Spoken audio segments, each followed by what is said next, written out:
नमस्कार, जय जोहार। क्या आप भी गवर्नमेंट एग्जाम्स की तैयारी करना चाहते हैं? क्या आप भी मेमोरी टेक्निक्स और ट्रिक्स के जरिए बहुत ही कम समय में स्मार्ट स्टडी करना चाहते हैं? क्या आप चाहते हैं कि सीजी व्यापम टॉपर आपको पढ़ाए? तो डाउनलोड करिए योगेंद्र साहू क्लासेस ऐप। यहाँ 10 से अधिक गवर्नमेंट एग्जाम्स क्रैक करने वाले और सीजी व्यापम टॉप करने वाले योगेंद्र सर सीजीपीएससी और सीजी व्यापम के अंतर्गत होने वाले सभी एग्जाम्स की तैयारी कराएं। तो डाउनलोड करिए Yogendra Sahu classes app to be the best, learn from the best.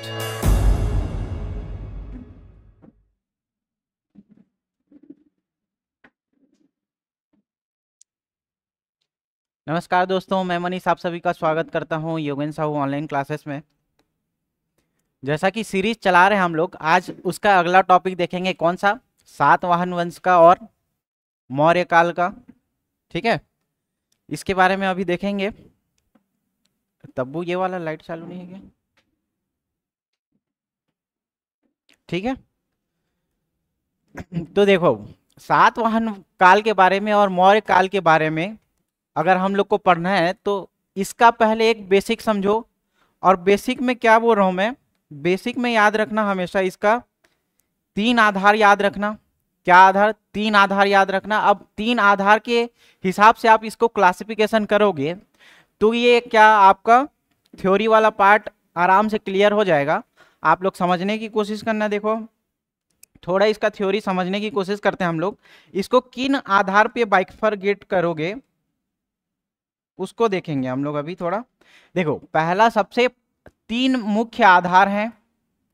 क्या है जी? 3 मुख्य आधार, जिसके हिसाब से आप क्या करोगे, इसको वर्गीकृत करोगे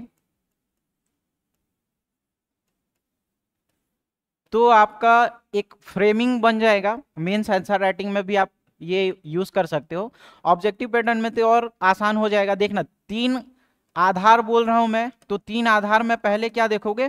पहले तो जब सातवाहन वंश और मौर्य काल जब देखेंगे तो उसमें पहला कॉमन पॉइंट दोनों में क्या आता है जी? सिक्के को लेकर के।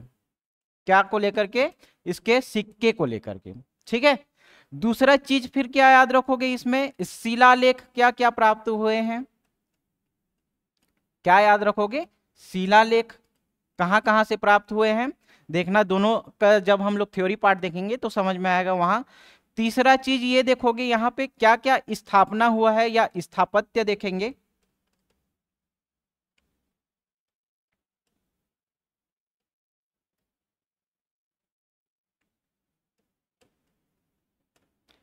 या इसी को ही हम लोग क्या बोलते हैं? मूर्तियां। ठीक है, कहां कहां पे कैसे कैसे मूर्तियां मिले। आप ये 3 आधार को याद रखना। कौन कौन सा? एक सिक्का, दूसरा चीज क्या याद रखोगे? शिलालेख, तीसरा चीज क्या याद रखना? स्थापत्य या जो मूर्तियां आपको मिलेंगी उन 3 के आधार पे आप रखोगे तो आपको ये थ्योरी वाला पार्ट और अच्छे से समझ में आएगा। अब चलो एक एक करके समझते हैं हम लोग।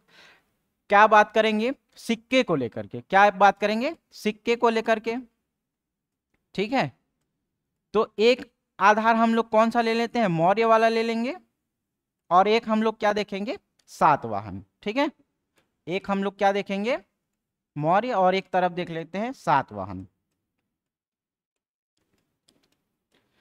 ठीक है जी, तो देखो, मौर्य काल में यहां पे नॉर्मली 3 टाइप के सिक्के मिलते हैं। कितने टाइप के मिलेंगे? एक नॉर्मल मिलेगा, दूसरा किस टाइप का मिलेगा? चांदी का। एक तो जो है सिक्का मिलेगा, है ना। इसमें ये बताया नहीं गया है कि ये सोने का था या चांदी का था, ये नहीं बताया गया है। दूसरा चीज क्या? चांदी का सिक्का बताया जाएगा। किसका? और तीसरा चीज क्या याद रखोगे यहां पे? जो आपका नॉर्मली सिक्का मिला वो यहां पे याद रखना, दूसरा चांदी का सिक्का मिला ये याद रखना। सातवाहन में भी आप क्या याद रखोगे? रोमकालीन सिक्के याद रखोगे। क्या? रोमकालीन सिक्के। और किस शासक के मिले, किस शासक के सिक्के मिले, आप उन आधार पे याद रखने की कोशिश करोगे। ठीक है, तो देख लेते हैं मौर्य काल में जो सिक्के मिले आपको कौन कौन से मिलेंगे। एक नॉर्मल सिक्के जो मिलेंगे मौर्य काल में, वो क्या है, एक ठठारी, क्या है जी, ठठारी। दूसरा क्या, क्या इसमें बालपुर वाला सातवाहन में आएगा, इसमें नहीं आएगा। इसमें क्या याद रखो, अकलतरा, ठीक है, इसको क्या याद रखना, अकलतरा। क्लियर, पहला चीज। दूसरा सिक्का किस टाइप का मिलेगा जी, बोला मैं, चांदी का। किस टाइप का मिलेगा, चांदी का। तो चांदी का सिक्का कौन कौन सा है, तारापुर, तारापुर में, और दूसरा कहाँ है, आरंग में। क्या याद रखोगे, आरंग। इसमें तारापुर नहीं मिलेगा तो और एक जगह क्या मिलता है, अकलतरा। कई बुकों में ये वाला रहता भी है, नहीं भी रहता, लेकिन याद रखना तारापुर में भी मिला था। कौन सा सिक्का, चांदी का सिक्का। अब याद कैसे करोगे, सबको बताते जाऊंगा। तीसरा चीज एक और याद रखना, आहत मुद्राएं। कौन सा, आहत मुद्राएं।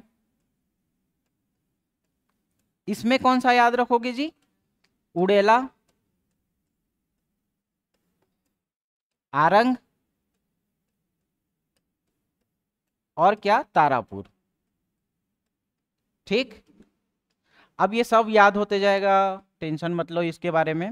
देखो नॉर्मल सिक्का तो क्या मिलेगा इसमें, ठठारी और अकलतरा में, ठीक है। अब दूसरा कौन सा सिक्का बोल रहे हैं हम लोग, चांदी का सिक्का बोल रहे हैं ना। तो चांदी का सिक्का देखो कौन सा, तारापुर में मिलेगा और आरंग में मिलेगा। याद कैसे करोगे, देखो जो तारा रहता है टिमटिमाते रहता है ना, तो उसका रंग भी देखना कैसे, चांदी टाइप का दिखेगा ना। जो तारा रहेगा वो टिमटिमाते रहेगा, तो उसका रंग कैसे दिखेगा, चांदी के टाइप का दिखेगा। तो चांदी का सिक्का मौर्यकालीन, आप समझ में आ गया होगा कि मौर्यकालीन जो चांदी का सिक्का कहाँ मिलेगा, तारापुर और आरंग में मिलेगा। ठीक, तीसरा चीज कौन सा सिक्का बोल रहा है, देखो आहत मुद्राएं बोल रहा है। तो आहत मतलब क्या होता है जी, किसी को मारना पीटना है ना, तो आघात पहुंचाओगे, आघात पहुंचाओगे तो उसका रंग जो है, देखना उसका रंग जो है उड़ जाएगा। उड़ जाएगा से क्या याद रखोगे, उड़ेला। और क्या उड़ेगा, रंग उड़ेगा। रंग उड़ेगा मतलब क्या, आरंग, उड़ेला। और किसका रंग उड़ेगा जी, तारा का। क्लियर, तो ये सिक्के आप लोग याद रखना। क्लियर है, ये किसका सिक्का है जी, मौर्य काल का है। एक चीज और किसका याद रखोगे, सातवाहन का। किसका याद रखोगे, सातवाहन का। तो सातवाहन में देखना दो सिक्के के बारे में आपको जानकारी मिलती है, एक राजा अपीलक के बारे में, ठीक है, किसके बारे में, राजा अपीलक के बारे में मिलती है। और इसका सिक्का कौन से स्थान पे प्राप्त होता है, बालपुर। अब कैसे याद रखोगे, देखना जब हम लोग इसको क्या याद रखोगे, बालपुर से क्या याद रखोगे, बालक। क्या याद रखोगे, बालक। ठीक, अब बालक, बालक से मतलब क्या, जब अभी भी खुद को कोसते रहते हो कि हम लोग का लक अच्छा नहीं है इसलिए नहीं लग रहा है ना, और बच्चे लोग का मस्त है लाइफ, ऐसे बोलते हो ना, तो बच्चे को क्या याद रखोगे, बालक बोलोगे ना। तो बालक से क्या याद रखोगे, बालक से, बाल से देखो, बाल से क्या याद रखोगे, बालपुर। ठीक है, बालक से क्या याद रखोगे, बालपुर। और लक से क्या याद रखोगे, लक से अपीलक। ठीक, लक से क्या याद रखोगे, अपीलक। और बालपुर से क्या याद रखोगे, बालक। तो इसका सिक्का पहले क्या, बालक करके याद रखना। तो बालक से, बाल से देखो बालपुर आ रहा है, लक से क्या याद रखोगे, अपीलक। ठीक, एक और सिक्का मिलता है, कौन सा, रोमकालीन, है ना, रोमकालीन सिक्का मिलता है। कहां पे मिलता है जी, चकरबेड़ा में। कहां पे मिलेगा, चकरबेड़ा में। तो देखना चकरबेड़ा से क्या याद रखोगे, एक चीज जिसको ट्रेवलिंग करने में उल्टी होती है ना, हम भी उसी के शिकार हैं। तो देखो क्या होता है, जब ट्रेवलिंग करते रहते हैं, है ना, किसमें ट्रेवलिंग करते रहते हैं, किसमें, वाहन में, तो हम लोग का देखना चक्कर आ जाता है ना। तो वाहन में हम लोग जब ट्रेवल करते रहते हैं चक्कर आता है और हम लोग का क्या, फिर उल्टी करने लगते हैं। ठीक है, तो इसको कैसे याद करोगे, रोमकालीन सिक्का, हम लोग का रोम रोम क्या हो जाता है, पूरा चकरा जाता है ना। तो रोमकालीन सिक्का क्या, चकरबेड़ा। कौन सा शासन का नाम मिलेगा यहाँ पे आपको, सातवाहन। तो पहला आधार आप लोगों ने समझा, पहला आधार क्या था, सिक्के के हिसाब से। ठीक, तो सिक्के के हिसाब से जब हम लोगों ने देखा तो इन दोनों का बाइफर्केशन देख लिया। एक फिर स्थापत्य के बारे में देखेंगे, ठीक है, जब उसका क्वेश्चन आएगा तो स्थापत्य के बारे में देखेंगे। और तीसरा जो आधार रहता है इसका क्या, मूर्तियां। ठीक है, समझ में आया। तो देखो सबसे पहले क्या क्वेश्चन पहला क्या बोल रहा है कि जोगीमारा की गुफा में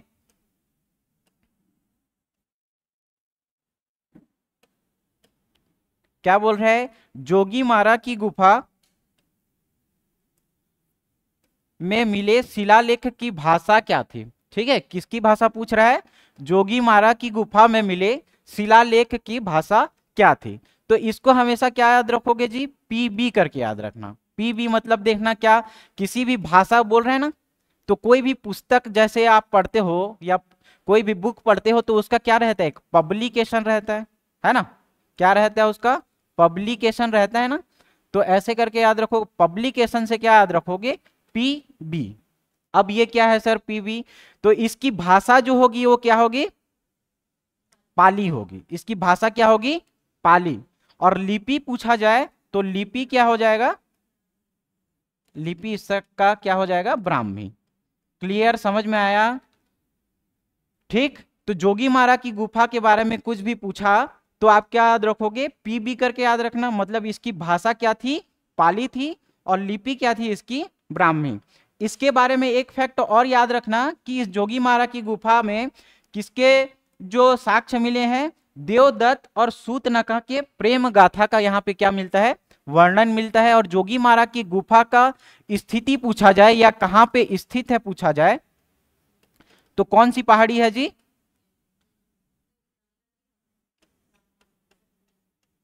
रामगढ़ की पहाड़ी सरगुजा। ठीक है, समझ में आ गया। जो आप लोग बोल रहे हो वो फैला हुआ तीनों जगह पे, तीनों जिला में है, लेकिन मिलता कहाँ पे है ये, रामगढ़ की पहाड़ी में, जहाँ पे सीता बेंगरा और जोगीमारा की गुफा का क्या बोलता है, वहां पे स्थान मिलता है। ये किस लिए प्रसिद्ध है, जोगीमारा की गुफा देवदत्त और सूतनखा की प्रेम गाथा के वर्णन के लिए मिलता है। जबकि जब आप पढ़े होगे सीता बेंगरा किसके लिए प्रसिद्ध है, नाट्यशाला के लिए। किसके लिए प्रसिद्ध है, नाट्यशाला के लिए। तो जोगीमारा की गुफा के बारे में आप 2-4 फैक्ट याद रखे रहना, है ना। तो पहला क्वेश्चन क्या देखा हम लोगों ने कि जो शिलालेख मिले उसकी भाषा क्या थी, तो हमेशा क्या याद रखोगे, उसकी भाषा पाली। ठीक, इसका ऑप्शन क्या हो जाएगा, ए सही हो जाएगा। फिर देखो दूसरा क्वेश्चन क्या बोल रहा है कि मौर्यकालीन बंदरगाह किस नदी में प्राप्त हुआ। ठीक, तो आप लोग पढ़े होंगे एक फैक्ट, कौन सी नदी में, पैरी नदी में।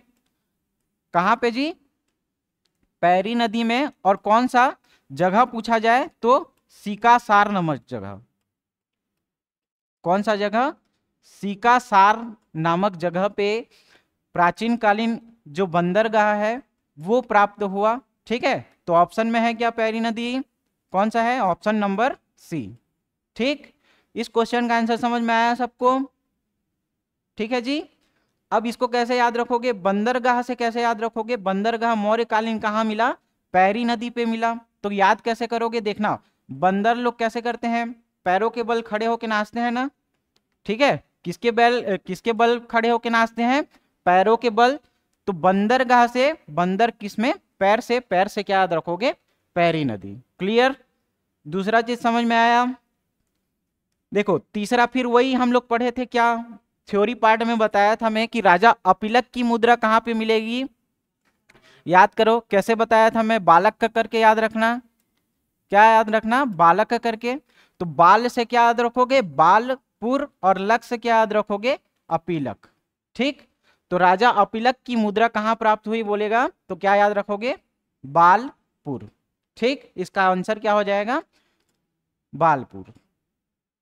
अब ये चकरबेड़ा में क्या मिला था बताओ तो, रोमकालीन सिक्के।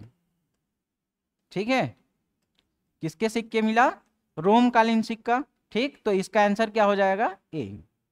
क्लियर, अब देखो कौन सा है, किरारी का काष्ठ स्तंभ किस लकड़ी का बना है। किरारी का काष्ठ स्तंभ कौन से लकड़ी का, साल बीजा, सागौन भी नहीं है, महुआ भी नहीं है, तो इसका आंसर क्या हो जाएगा, साल बीजा। ठीक, अब किरारी नामक एक जगह थी, कहाँ पे, जांजगीर चांपा में लभी, लेकिन अभी उसको क्या शक्ति के स्थान पे बोला जाएगा, है ना। तो शक्ति में क्या था, किरारी नामक एक जगह था जहां से सातवाहन कालीन क्या मिला, एक स्तंभ प्राप्त हुआ। क्या प्राप्त हुआ, एक स्तंभ प्राप्त हुआ।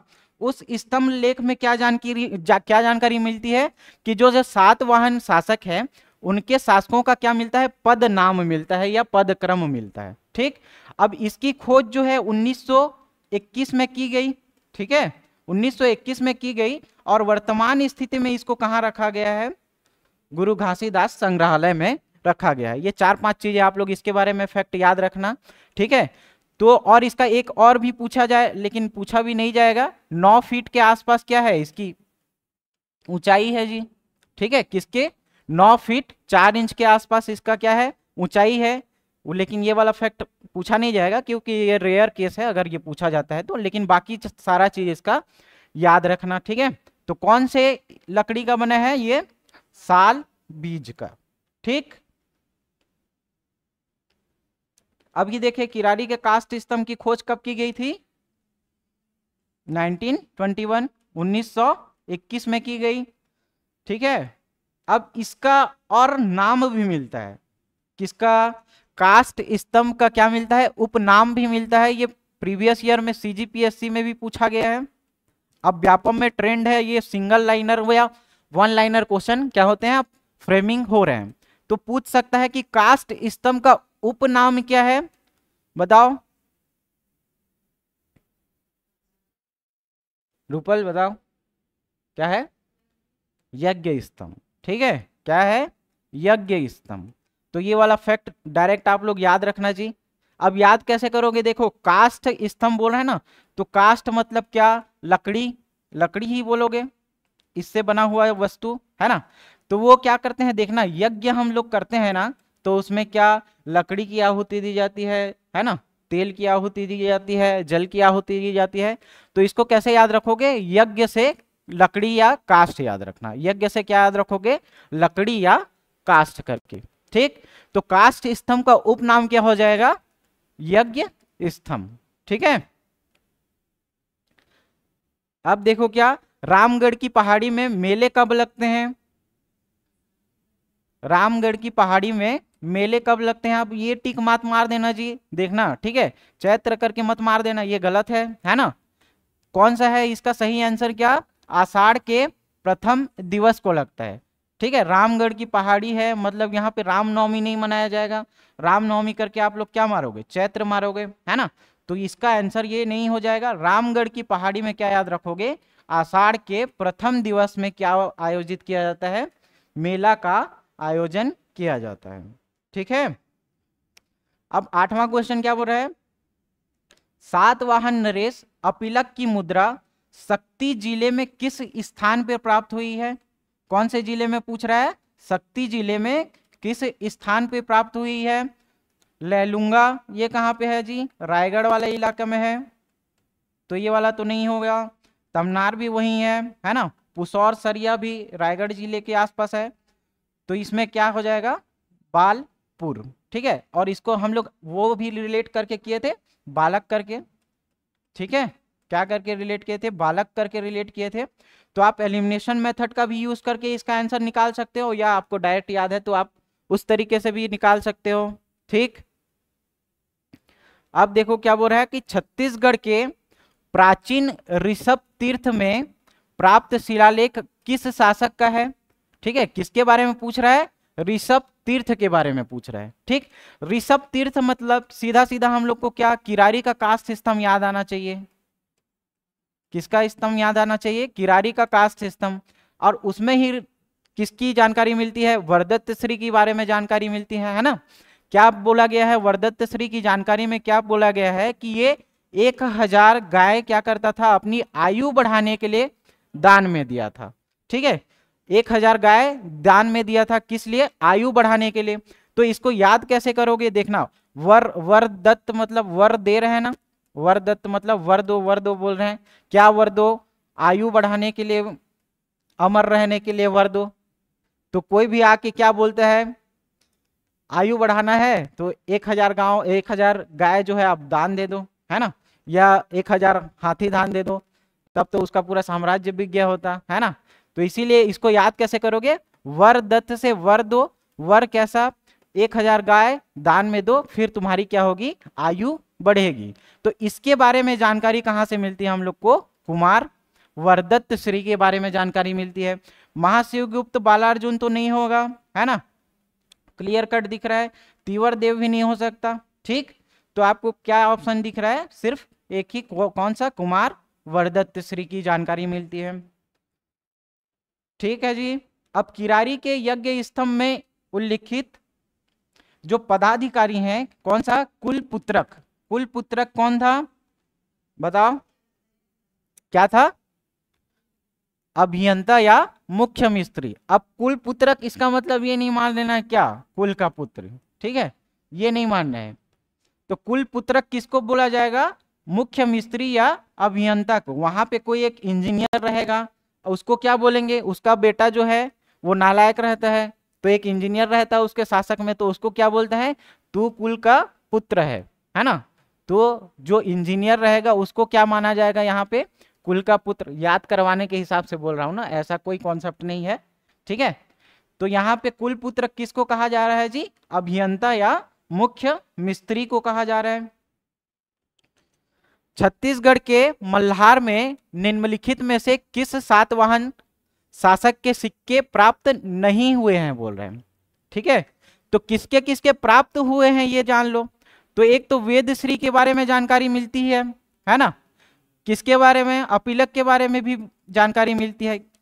किसके बारे में जानकारी नहीं मिलेगी पूछेगा तो क्या आंसर लोगे, सिमुक के बारे में, ठीक है। किसके बारे में जानकारी नहीं मिलेगा, सिमुक के बारे में। सिमुक के बारे में क्यों नहीं, क्योंकि ये नेशनल लेवल का है। तो नेशनल लेवल का कोई भी क्या यहाँ पे आया था क्या, सातवाहन शासक का, सातवाहन शासक में कोई भी नेशनल लेवल का जो है वो हमारे छत्तीसगढ़ नहीं आया था। और नेशनल लेवल का कौन है, सिमुक है, मतलब इसका संस्थापक, ठीक है। तो सिमुक की जानकारी सातवाहन शासक में आपको क्या होती है, नहीं प्राप्त होती है। बाकी तीनों की जानकारी क्या होती है, यहाँ पे आपको छत्तीसगढ़ में प्राप्त होती है, ठीक है। बिलासपुर जिले के किरारी से प्राप्त कास्ट स्तंभ से पता चलता है कि प्राचीन काल में निम्नलिखित में से किस राजवंश का शासन छत्तीसगढ़ में था। तो किरारी का कास्ट स्तंभ मतलब किसके बारे में जानकारी देगा जी, किसके बारे में जानकारी देगा, सातवाहन के बारे में जानकारी देगा, ठीक है। तो किरारी का कास्ट स्तंभ कहाँ, सातवाहन शासक के टाइम पे फाइंड होगा, और उसका उपनाम क्या दिया गया है, यज्ञ स्तंभ। किरारी का कास्ट स्तंभ का उपनाम क्या है, यज्ञ स्तंभ।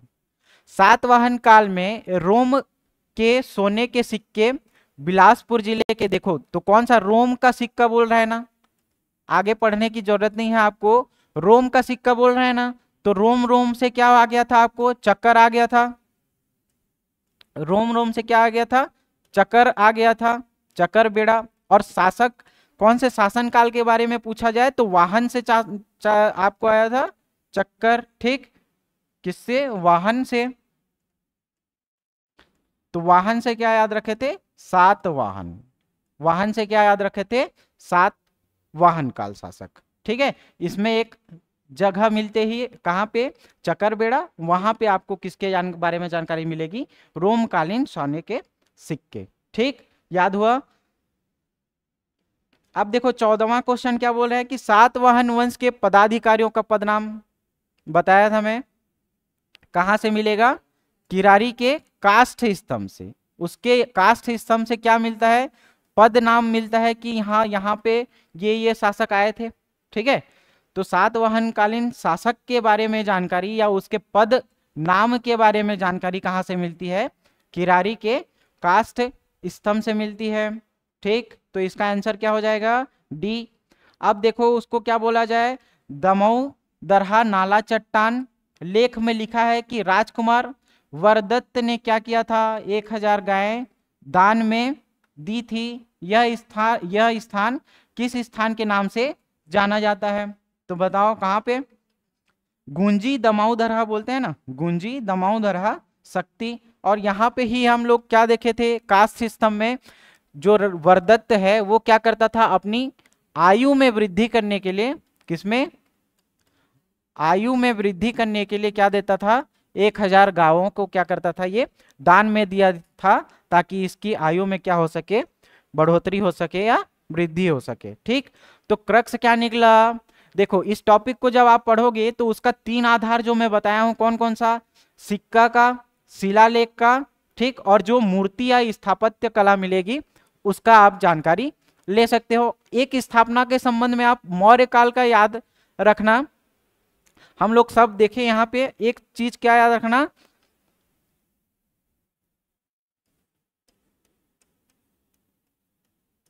ठीक, ये क्या है जी, मनेन्द्रगढ़, चिरमिरी और भरतपुर, इस जगह पे क्या मूर्ति मिलेगी, मौर्यकालीन मूर्तियां यहाँ पे प्राप्त होगी।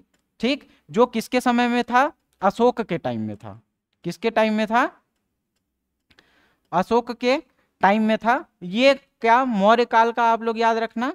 बाकी सातवाहन का तो हम लोगों ने देख लिया, किरारी का कास्ट सिस्टम वाला है ना, वहां पे देखना।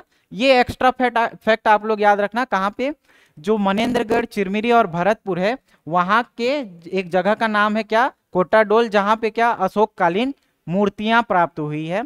ठीक है, तो जब अगला टॉपिक देखेंगे तो उसमें भी बेसिस यही रहेगा, है ना। तो आगे आप लोग अच्छे से नल वंश को तैयार करके रखिए, अगला चैप्टर हम लोग क्या, अगला जो थ्योरी है हम लोग उसी पे करेंगे। ठीक है, थैंक यू।